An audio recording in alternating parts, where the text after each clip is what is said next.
What are the top 5 questions you need to ask an immigration attorney before you decide to hire them? Stay tuned to find out more.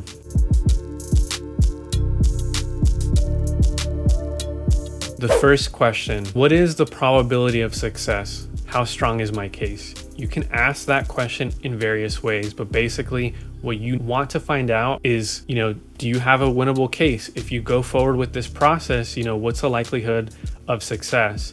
And granted, no good attorney is going to tell you, hey, for sure, if we do this, I guarantee 100% we're going to win. They can't promise you that because they don't know what they don't know what the official is going to say. If they're honest and they're straightforward, they're going to tell you this is what they think. They've had other cases similar to this.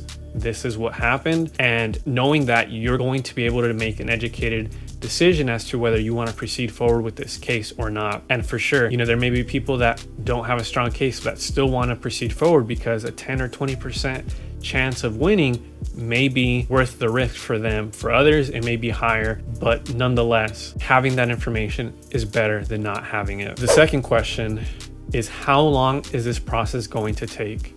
You may be going through some financial situations. You may be going through some life, you're going to have some big life changes coming up. If it's going to take 6 months, if it's going to take a year, if it's going to take several years, knowing that information is going to be beneficial because it's going to help you plan out. If you have to make payments, it's going to be helpful to know, okay, this is how much it's going to cost. This is how long I have to pay. This is how long it's going to take me to pay. I'm going to have to pay in this amount. So knowing how long it takes is beneficial for that reason. In addition, it's also beneficial so that you can prepare yourself mentally, emotionally, spiritually for that immigration journey. If you want to see more videos like this, please let me know by hitting that like button. The third question, it's an important one, is do you see any red flags? And the best thing you can get is an honest answer. With a lot of these questions, if they tell you, hey, don't worry, everything's going to be taken care of, I would pause and I would really think about hiring this attorney, just because what you don't want to happen is for them to promise you you're going to win, you're going to get your immigration status. And then when it comes down to it, when it gets to the interview, when it gets to your trial, that doesn't happen.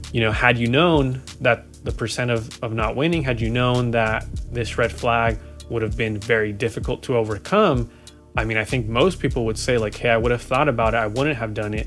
If this red flag was very difficult to fix, if it's going to be difficult to remedy, there's going to be some people that are not going to submit it. And ultimately what it comes down to, you want them in their professional opinion to tell you, okay, this red flag, these are the risks, these are the potential negative consequences that could happen if we go forward with this, as well as, although this is a risk, it's more likely that this is going to happen for these reasons, prior cases, etc. Other attorneys have done this and this is the outcome they've received.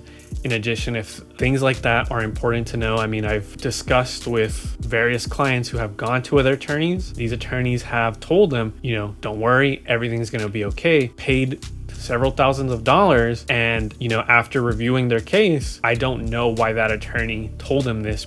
If this issue was so apparent, a brief analysis of their case could have determined that it would have been difficult to win, or it would have been unlikely to get that result that way. Personally, and I imagine for the client as well, had I known that, I probably wouldn't have gone that way. I wouldn't have spent thousands of dollars. I would have gone the other way that I could have gone, the other immigration legal route, had I known this. It's very important to get the attorney's honest opinion about the red flags, about the likelihood that those red flags can be overcome, the consequences of having a negative determination, the consequences of them denying some sort of petition, just having everything laid out, getting all the information that you need to make that decision is crucial. The fourth question you need to ask them, is there anything that I can do to strengthen my case? If any attorney, any person tells you to lie, that's wrong. You can't do that. If you do that and you're caught, it's going to create more problems for you, so don't do that.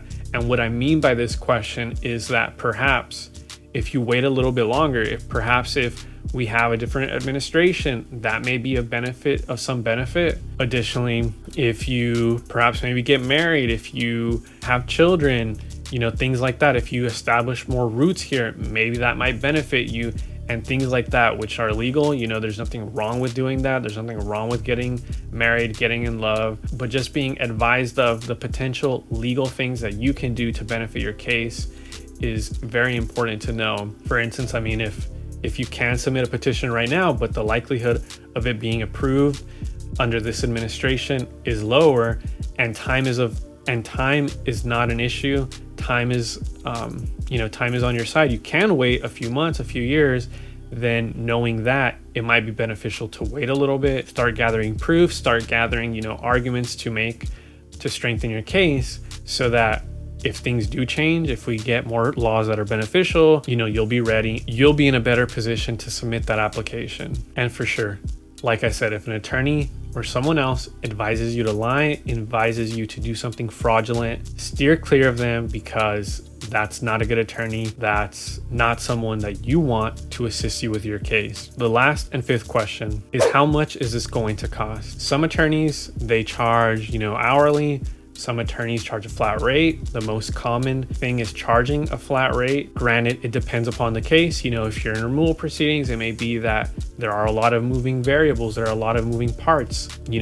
There's a lot of uncertainty. And because of that, an attorney may charge you an hourly rate, as opposed to if it's a family petition that's pretty straightforward, it may be that a flat rate is fine, and the potential things that could change are very minimal and are unlikely to change. And on top of that, you should also ask what's included. It may be that what they're charging doesn't include administrative fees, doesn't include, shipping, postage, things like that. It may be that with what they're charging, there's a limitation to how many times you can call them, how many times you can get in contact with them via email, text, etc. The best thing you could do is, read the contract on your own, or take it to somebody else to read it and tell you what it means. There may be some things where they include representation in these instances, but if it's something over here, they don't include. The possibility of you getting there or of that happening is this much. So it's just helpful to know, like if you're in immigration court and they're representing you, you should ask them, does this include appeals? What's included? It may be, and it's often included, that it just includes that representation. If it happens that this case goes on appeal, it loses, etc., this is how much it's going to cost. Same thing with like a family petition or USCIS petition. It's just helpful to know so that you can make an informed decision what's included in the cost and what isn't. If you learned something from this video, please let me know in the comments. If you have any questions as well, drop a comment. Thank you for watching, and God bless.